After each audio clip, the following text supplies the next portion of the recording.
malaikati inni ja'ilun fil ardi khalifah. Qalu ataj'alu fiha man yufsidu fiha wa yasfiku ad-dima wa nahnu nusabbihu bihamdika wa nuqaddisu lak. Qala inni a'lamu ma la ta'lamun. Wa 'allama Adama al-asma'a kullaha thumma aradahum 'ala al-malaikati faqala anbi'uni bi asma'i haula'i in kuntum shadiqin. Qalu subhanaka la 'ilma lana illa ma 'allamtana innaka antal 'alimul hakim. Qala ya Adam anbi'hum bi asma'ihim.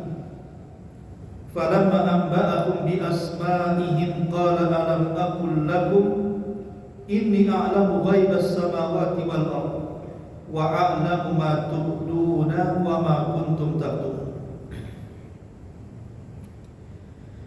Ingatlah ketika Rabbmu berfirman kepada para malaikat, sungguh aku hendak menjadikan seorang khalifah di permukaan bumi. Para malaikat berkata, mengapa engkau hendak menjadikan khalifah di bumi ini orang yang akan membuat kerusakan, bahkan menumpahkan darah di dalamnya? Padahal kami para malaikat senantiasa bertasbih dengan memuji dan mensucikan diri. Maka Allah berfirman, sesungguhnya aku mengetahui apa yang kalian tidak ketahui. Dan Allah mengajarkan kepada Adam nama-nama benda-benda seluruhnya. Kemudian mengemukakan kepada para malaikat, lalu berfirman, sebutkanlah kepadaku nama benda-benda tersebut, jika kalian memang benar-benar orang yang benar. Para malaikat menjawab, maha suci engkau ya Allah, tidak ada yang kami ketahui selain apa yang engkau telah ajarkan kepada kami. Sesungguhnya engkau lah yang maha mengetahui lagi maha bijaksana. Allah pun berfirman, wahai Adam, beritahukan kepada mereka para malaikat nama-nama benda itu. Maka setelah diberitahukan kepada para malaikat nama-nama benda itu, Allah pun berfirman, bukankah sudah kukatakan kepada kalian wahai para malaikat bahwa sesungguhnya aku mengetahui rahasia langit dan bumi dan mengetahui apa yang kalian lahirkan atau yang kalian sembunyikan. Baik masyarakat muslimin wal muslimat rahimakumullah, ayat ini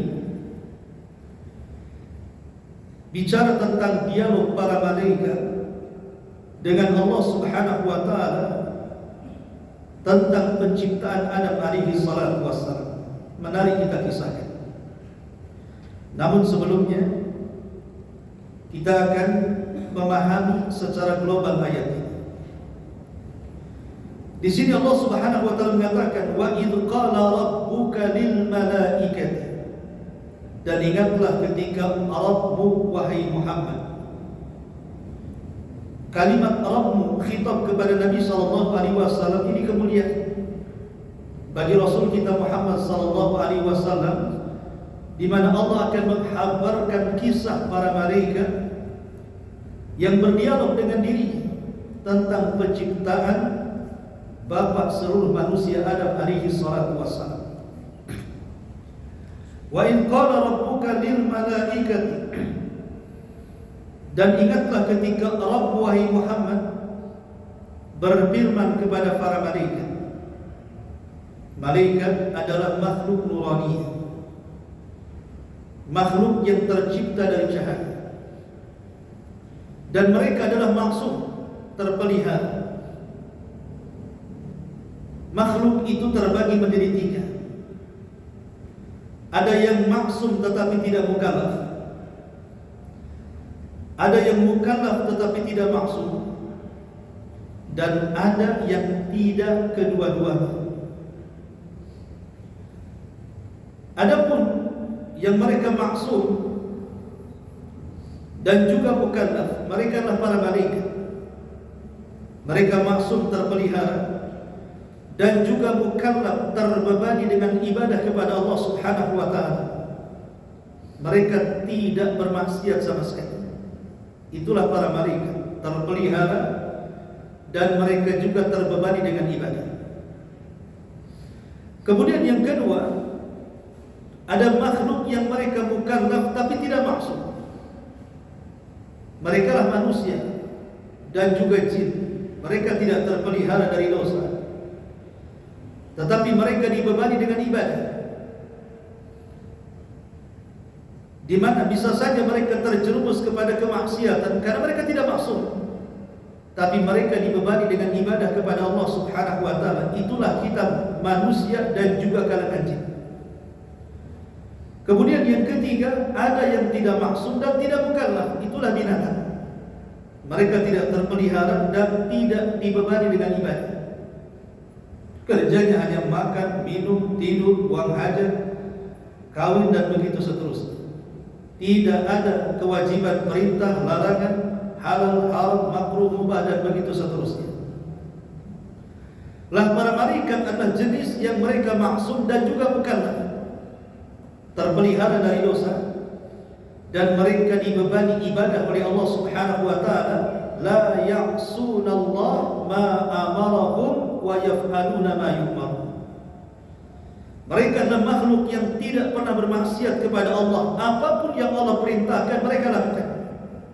Itulah para malaikat, tercipta dari nur, sebagaimana Rasul mengatakan khuliqatil malaikatu min nuri. Malaikat diciptakan dari cahaya. Nah, di sini Allah Subhanahu wa taala berfirman kepada para malaikat. Malaikat menggunakan jam', artinya banyak para malaikat.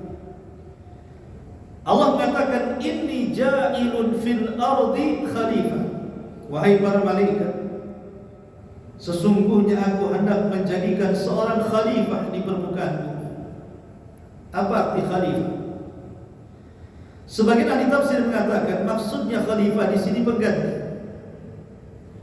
Pendapat pertama maksudnya pengganti dari kalangan jin.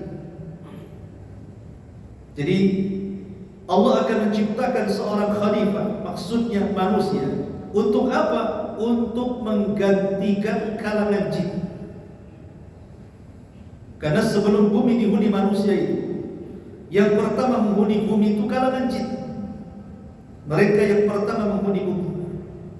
Tapi karena mereka umat perusak dan suka menumpahkan darah, maka Allah Subhanahu wa taala ingin mengganti bumi ini bukan dihuni oleh kalangan jin, tapi dihuni oleh kalangan manusia yang jauh lebih baik dibandingkan mereka.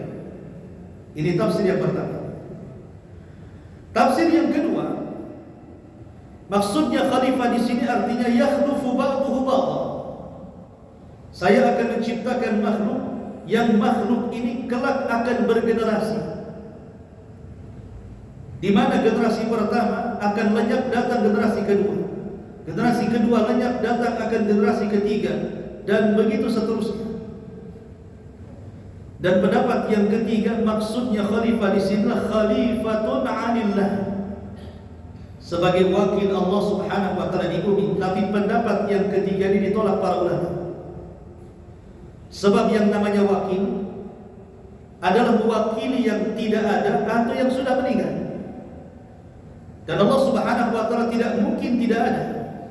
Dan Allah Subhanahu wa taala tidak mungkin mati. Sehingga penafsiran yang ketiga ini ditolak oleh para ulama.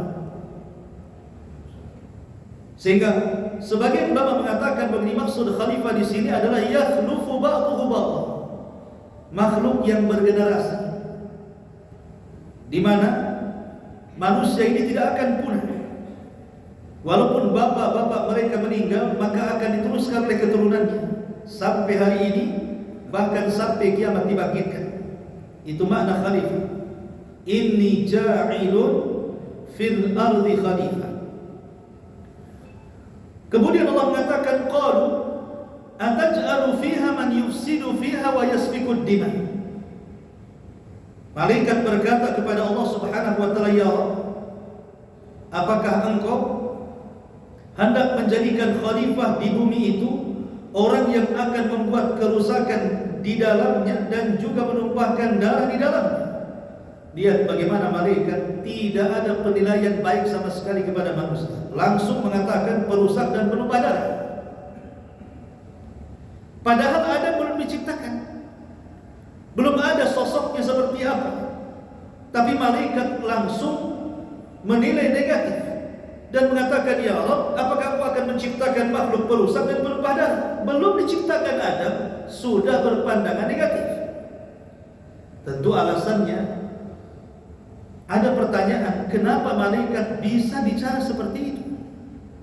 Makhluknya belum diciptakan tapi langsung menilai akan penciptaan Adam itu dengan nilai yang tidak baik. Sama sekali tidak ada kebaikan penilaiannya. Kecuali kalau malaikat mengatakan, ya Allah, apakah Kau akan menciptakan khalifah itu yang ahli salat, ahli puasa? Kan masih mendingan ini. Ini langsung kemudian menjustis dan mengatakan, apakah Kau akan menciptakan makhluk perusak, penumpah darah? Tentu perkataan para malaikat bukan tidak berdasar. Tentu ada dasarnya. Kenapa malaikat bicara seperti itu? Sebagian ahli tafsir mengatakan pertama, karena malaikat mengkias dengan jin. Jin itu makhluk yang sebelumnya menghuni bumi.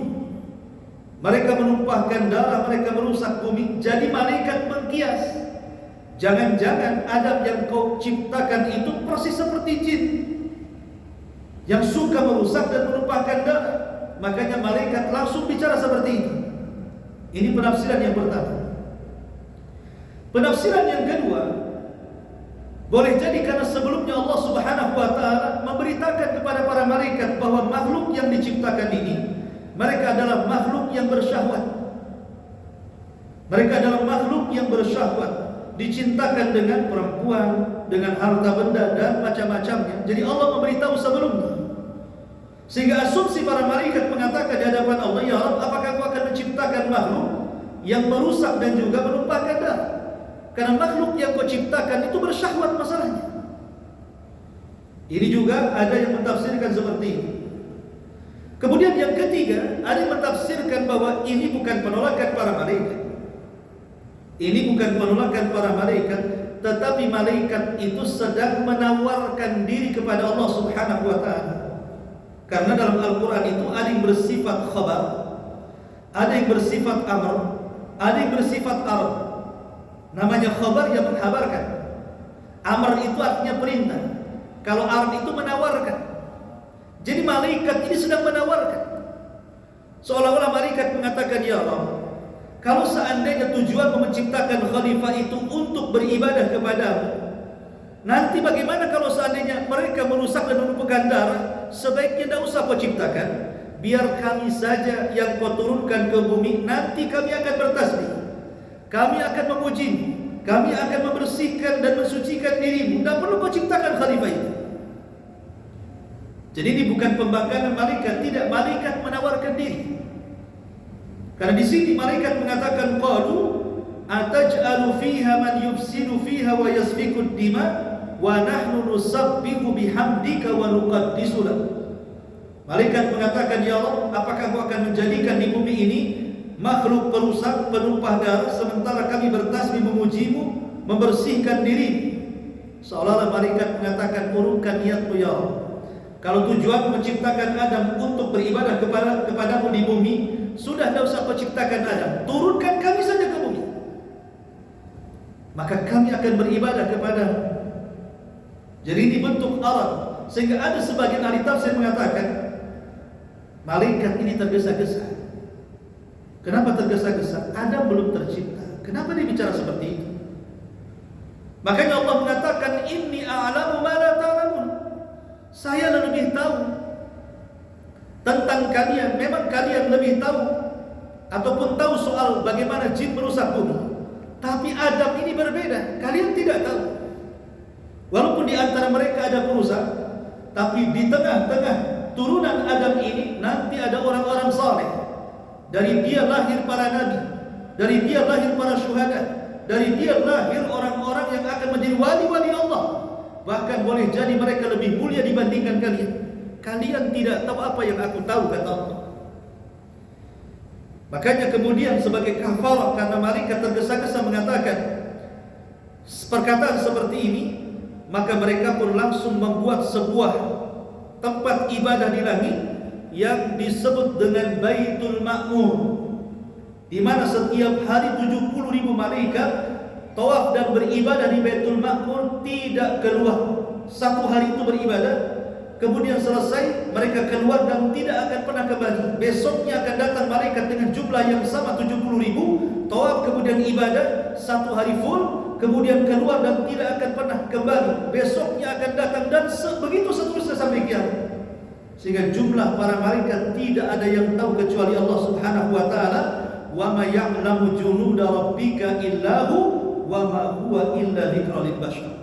Tidak ada yang tahu jumlah para malaikat kecuali Allah. Jadi maksudnya kalimat qalu ataj'alu fiha man yufsidu fiha wa yasfiku ad-dima wa nahnu nusabbihu bihamdika wa nuqaddisu lak.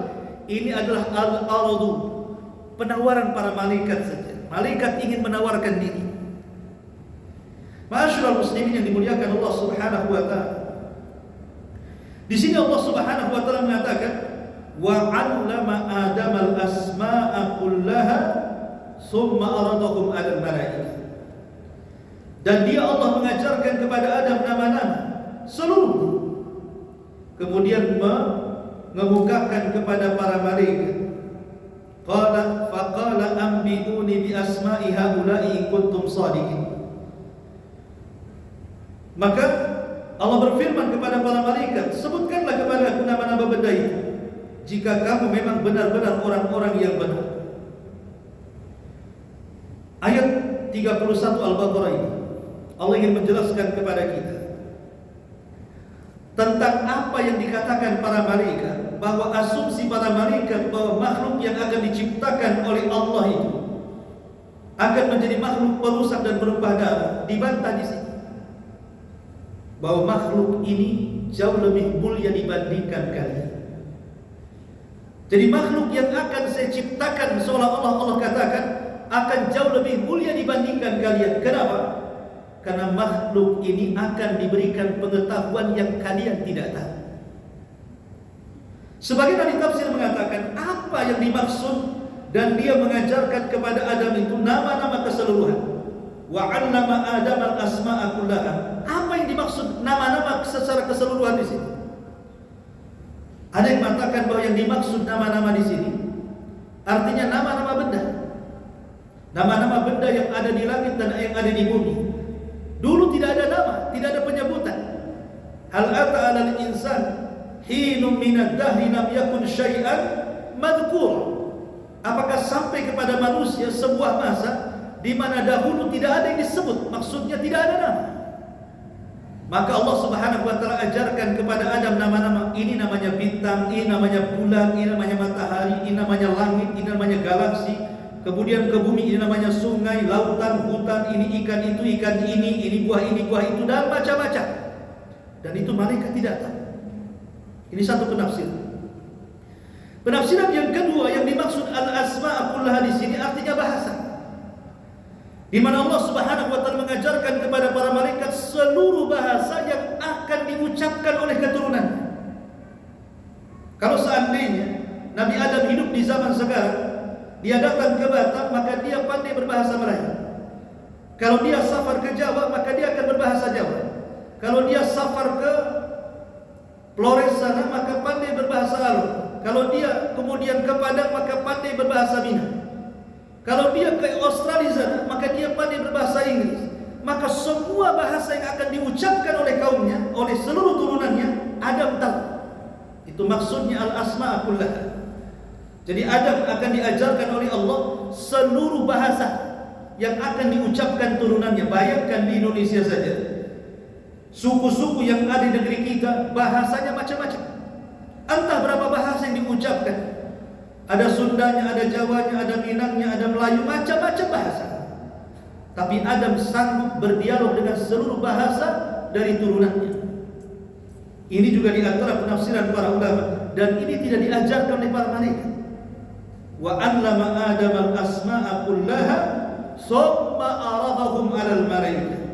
Setelah itu Allah Subhanahu wa taala kemudian mencoba menguji para malaikat. Aku sudah ajarkan nama-nama kepada Adam. Sekarang saya akan uji kalian. Ini apa namanya? Itu apa namanya? Ini apa namanya? Itu apa namanya? Ambiuni bi asma'i haula. Sekarang habarkan kepada kami nama-nama itu. Malaikat terdiam.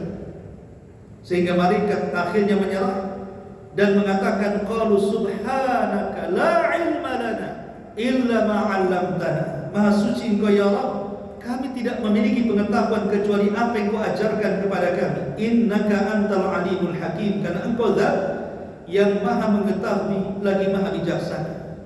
Dari sini Allah Subhanahu wa taala ingin buktikan bahwa Adam lebih unggul dibandingkan para malaikat. Qala ya Adam, ambihum bi asma'i. Wahai Adam, sekarang buktikan kepada para malaikat nama-nama yang sudah kuajarkan kepadamu, bahasa yang sudah kuajarkan kepadamu. Kasih tahu untuk para malaikat. Maka Adam pun memberitahu mereka. Falamma ambahum bi asma'i. Ketika kemudian Adam pun memberitahu ilmu yang sudah Allah ajarkan kepadanya di hadapan para malaikat, dan malaikat terdiam, tidak sanggup untuk menjawab, maka Allah Subhanahu wa taala akhirnya mencabar mereka dan mengatakan, alam aqul lakum inni a'lamu ghaibas samawati wal ardh wa a'lamu ma tubduna wa ma kuntum taktumun. Allah mengatakan, bukankah sudah kukatakan, aku ini mengetahui segala sesuatu yang gaib, baik di langit atau di bumi, baik yang tampak atau yang tersembunyi, aku tahu semuanya. Dari sini kata para ulama bahwa bagaimana Allah Subhanahu wa taala mengunggulkan Adam di antara para malaikat dengan apa? Dengan ilmu pengetahuan.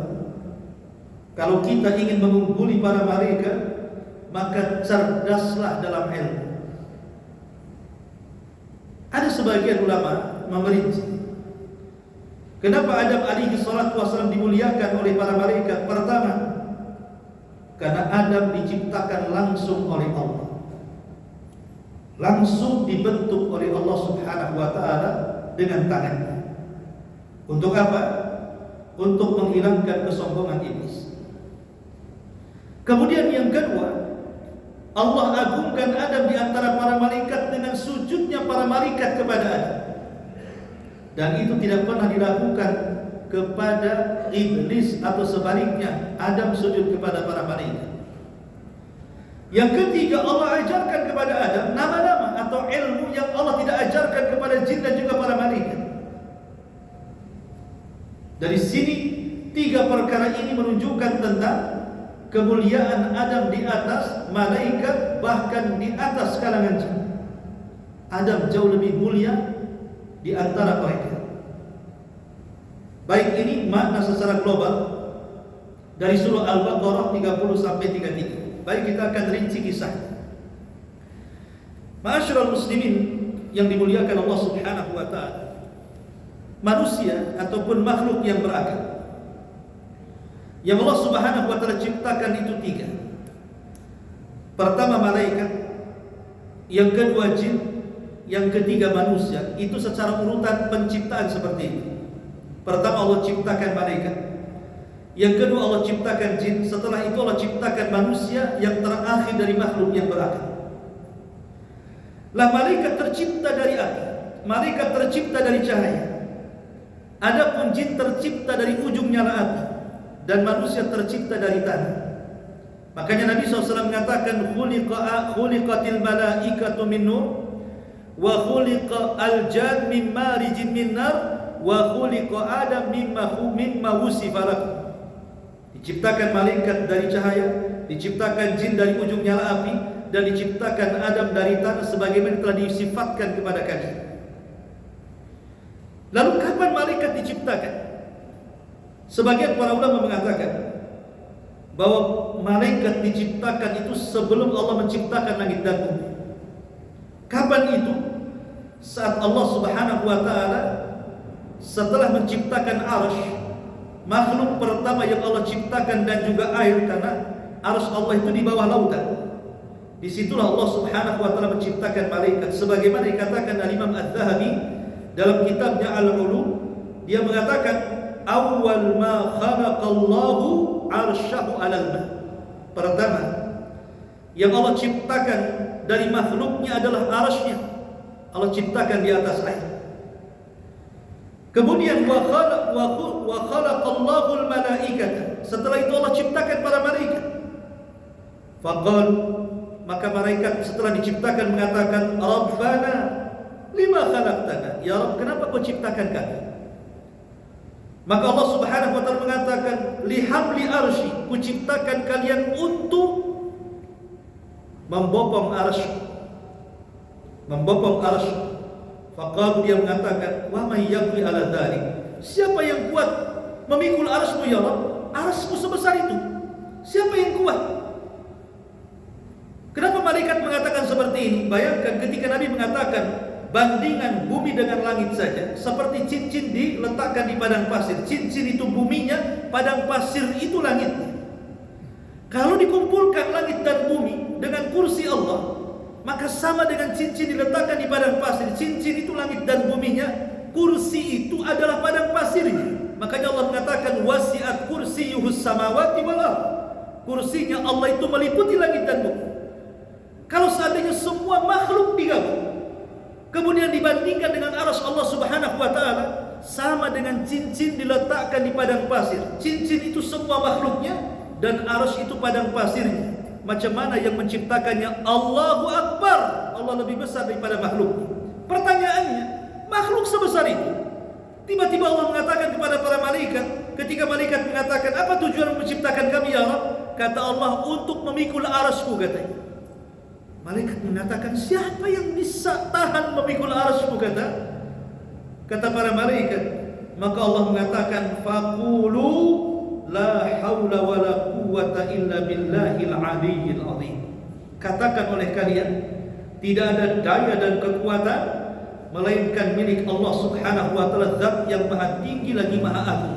Ketika semua malaikat mengucapkan kalimat itu, maka terpilihlah 8 malaikat pemikul arsy dan sanggup memikul arsy. Kata Rasul, Allah sudah mengizinkan kepadaku untuk mensifati malaikat pemikul arsy, di mana kakinya menembus 7 lapis bumi, kemudian badannya menjulang menembus langit sampai 7 lapis langit, sampai ke kursi, kemudian tanduknya itulah memikul arsy Allah Subhanahu wa taala. Sebesar itulah malaikat arsy. Kalau ini bukan Nabi yang menceritakan, tentu hanya hayalan. Tapi hadis ini sahih. Nabi SAW yang menceritakan tentang sifat para malaikat pemikul arsy. Yang Allah katakan, alladzina yahmiluna arsya rabbi.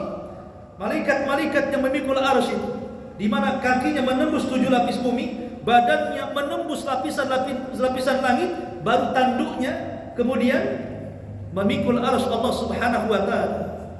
Dan jumlah mereka 8 malaikat. Dan Allah Maha Kuasa. Sehingga ketika para ulama menjelaskan tentang faidah mengucapkan la haula wala quwata illa billah, salah satunya adalah untuk memberikan kekuatan kepada kita. Makanya dianjurkan kalau antum sedang sakit atau ada orang yang sakit terbaring, yang kita ini kan hanya mencari sebab saja. Kesembuhan tetap milik Allah Subhanahu wa taala.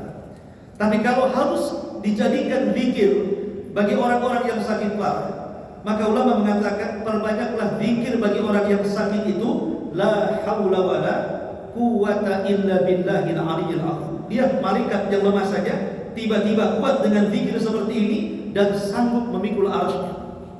Ada ini faedah dari para ulama mengatakan seperti itu. Baik, ma'asyiral muslimin wal muslimat rahimakumullah. Lah malaikat ini setelah Allah Subhanahu wa taala ciptakan, sebelum menciptakan langit dan bumi, para malaikat ini dibebani oleh Allah Subhanahu wa taala sebagai utusan Allah Subhanahu wa taala untuk mengatur alam semesta. Untuk mengatur alam semesta. Maka keberadaan para malaikat, kata Imam Ibnu Utsaimin rahimahullahu taala, pertama, faedah keberadaan malaikat bagi kita, pertama, sebagai pengetahuan bahwa Allah Subhanahu wa taala zat yang maha kuat dan perkasa. Dia sanggup menciptakan para malaikat sekuat itu dan sebanyak itu untuk dijadikan tentara-tentaranya. Makanya kalau seandainya satu bumi manusia kufur, tidak akan mengurangi kekuasaan Allah. Kalau manusia bahkan jinnya satu bumi ini mereka beriman, tidak akan menambah kekuasaan Allah. Kenapa? Karena Allah punya pasukan malaikat. Cukup dengan mereka beribadah kepada Allah Azza wa Jalla. Allah tidak berhajat dengan kita. Kita yang berhajat dengan Allah Subhanahu wa taala. Kemudian yang kedua kata Syekh Utsaimin, kita harus bersyukur kepada Allah Azza wa Jalla. Di mana Allah menciptakan para malaikat untuk membantu kehidupan kita, untuk menjaga kita, mencatat amal-amal kita, menolong kita, membantu kita, dan begitu seterusnya. Tanpa para malaikat, manusia akan susah hidup. Karena ada di antara tugas malaikat yang menurunkan hujan, kemudian menumbuhkan tumbuh-tumbuhan, kemudian ada malaikat yang senantiasa menjaga kita dari kecelakaan, dari kebinasaan, dan begitu seterusnya. Kalau bukan karena Allah kemudian para malaikat, hidup kita tidak akan seenak seperti ini. Maka kita harus bersyukur kepada Allah. Dan yang ketiga, bagaimana Allah Subhanahu wa taala ketika menciptakan malaikat menunjukkan begitu detail dan tertibnya Allah Subhanahu wa taala menciptakan makhluk. Sampai malaikat saja tugasnya macam-macam. Padahal Allah Subhanahu wa taala sanggup mengurus sendirian. Tapi kenapa Allah Subhanahu wa taala kemudian menciptakan para malaikat untuk bertugas sebagai perintah Allah Subhanahu wa taala menjaga alam semesta ini? Tidak lain dan bukan hikmahnya, tentu hanya Allah yang tahu. Tetapi ini juga bisa kita ambil petik hikmahnya tentang bagaimana Allah itu memiliki kedisiplinan yang luar biasa ketika menjaga tatanan alam semesta ini. Sampai banyak para malaikat yang ditugaskan macam-macam. Ma'asyiral muslimin wal muslimat rahimakumullah.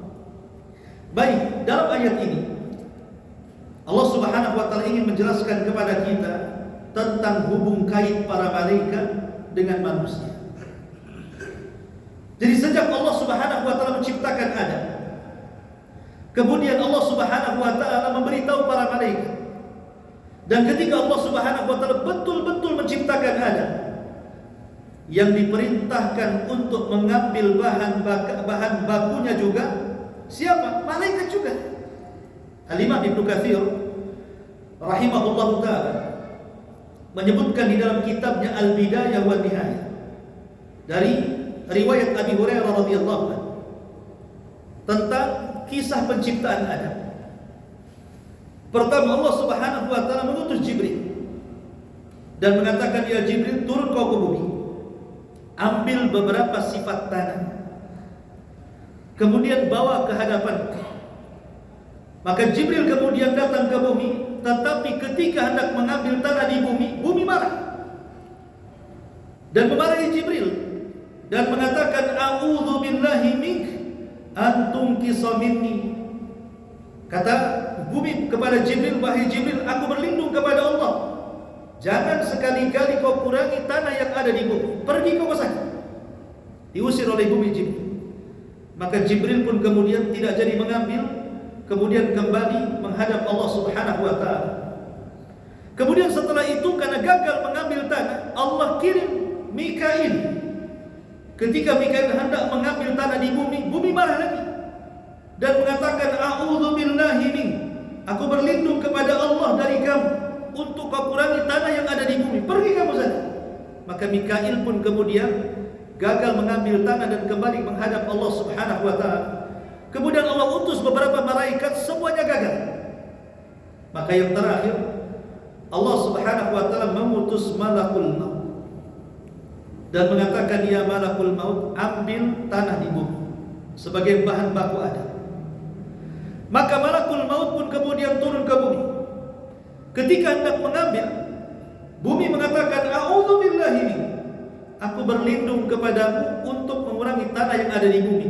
Tapi malakul maut juga mengatakan, "Aku juga berlindung kepada Allah kalau aku tidak mengambil tanahmu di bumi." Mau tidak mau, akhirnya malakul maut pun mengambil beberapa tanah dan sifat-sifatnya di bumi.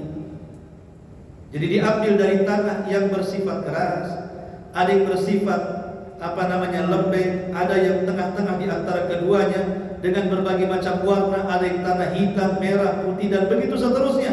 Dan itu akan menjadi watak dan sifat-sifat manusia disesuaikan dengan sifatannya.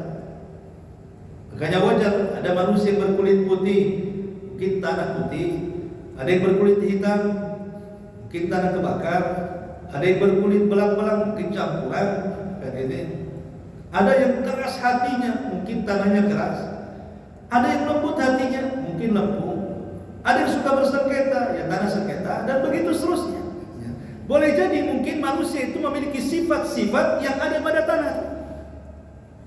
Makanya Allah Rasul mengatakan, wa khuliqa Adam mimma wusifa lakum, dan Adam diciptakan sesuai dengan sifat-sifat yang telah Allah berikan kepada kalian. Maksudnya sifat manusia disesuaikan dengan sifat tanah.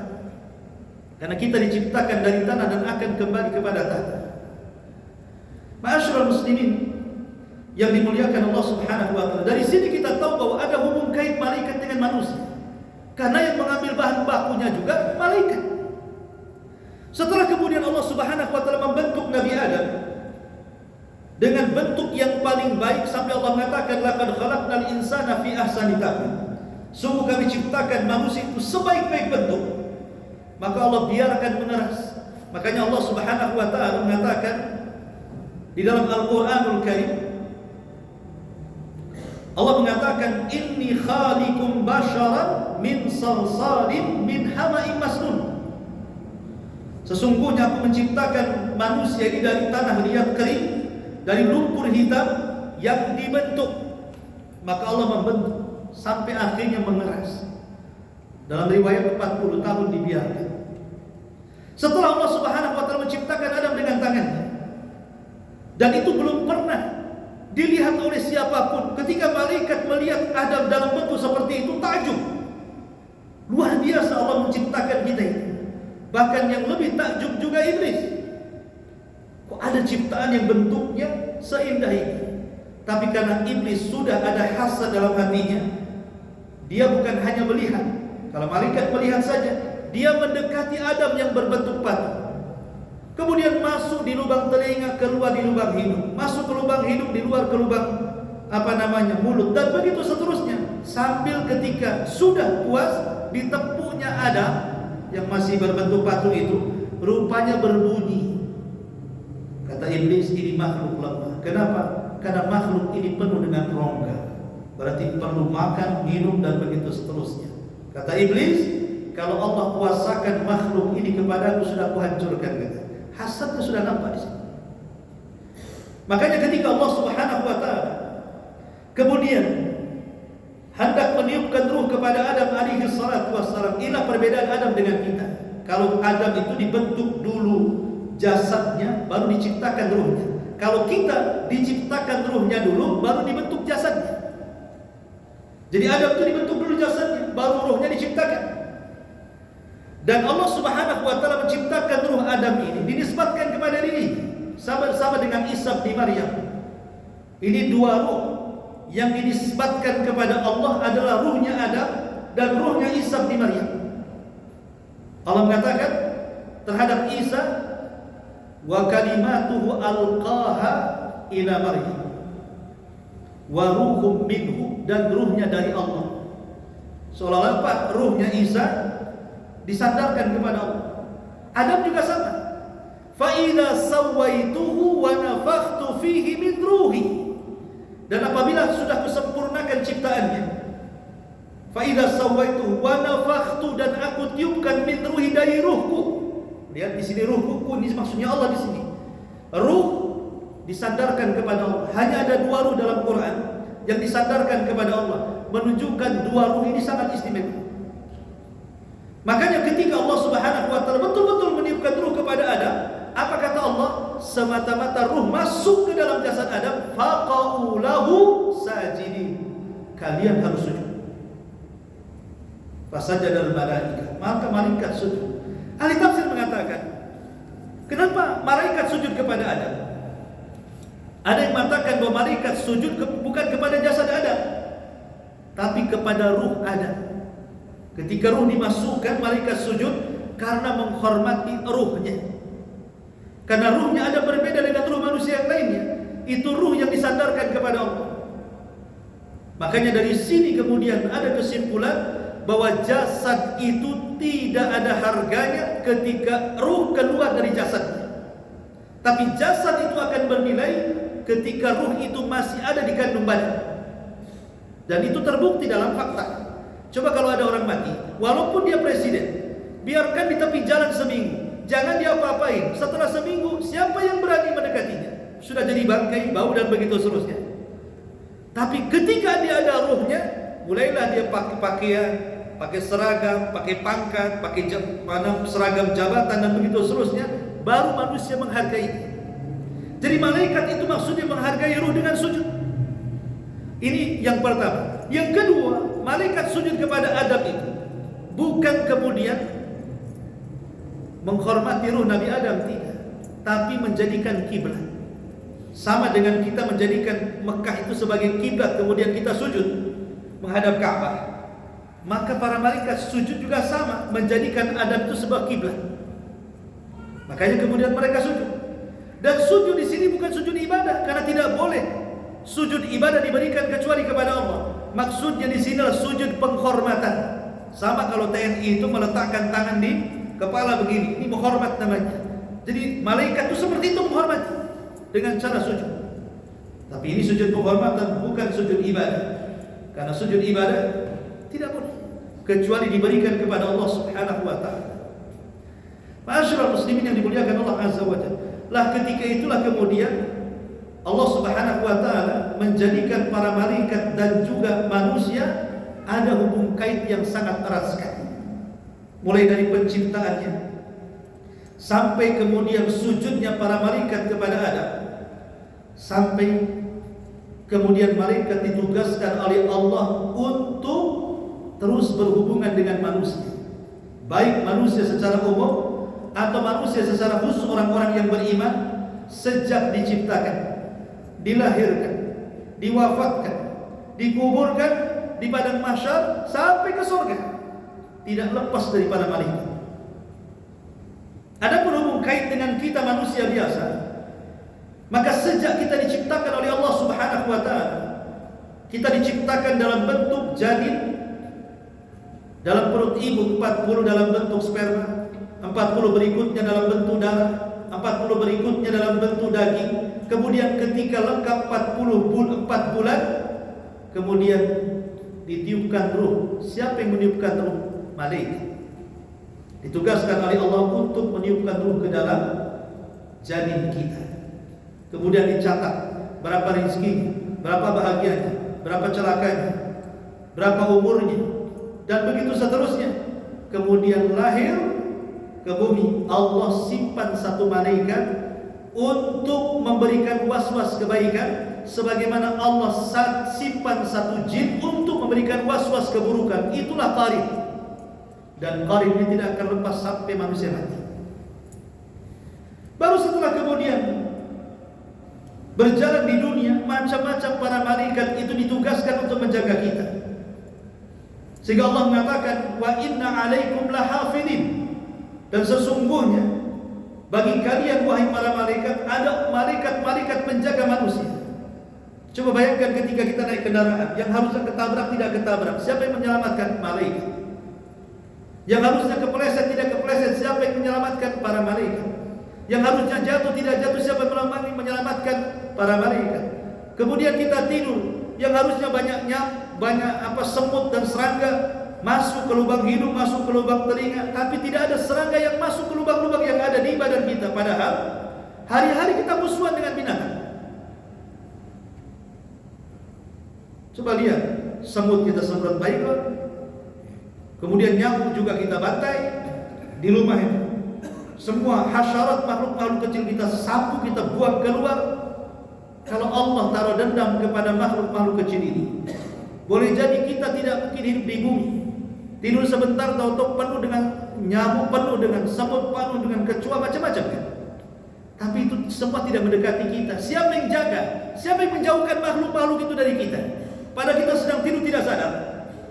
Para malaikat yang ditugaskan untuk menjaga kita. Lihat bagaimana hubung kait yang luar biasa. Dan ini pembahasan yang sangat panjang sekali. Ya, nanti ayat selanjutnya baru kita jelaskan hubung kait bagaimana betapa akrabnya para malaikat dengan kita kaum muslimin dan kaum mukminin dari perjalanan lahir sampai seseorang itu dimasukkan ke dalam surga. Wallahu a'lam, saya kira cukup sampai di sini dulu. Subhanallah bihamdika asyhadu an la ilaha illa anta astaghfiruka wa atubu ilaik. Allahu ta'ala alam. Assalamualaikum warahmatullahi wabarakatuh.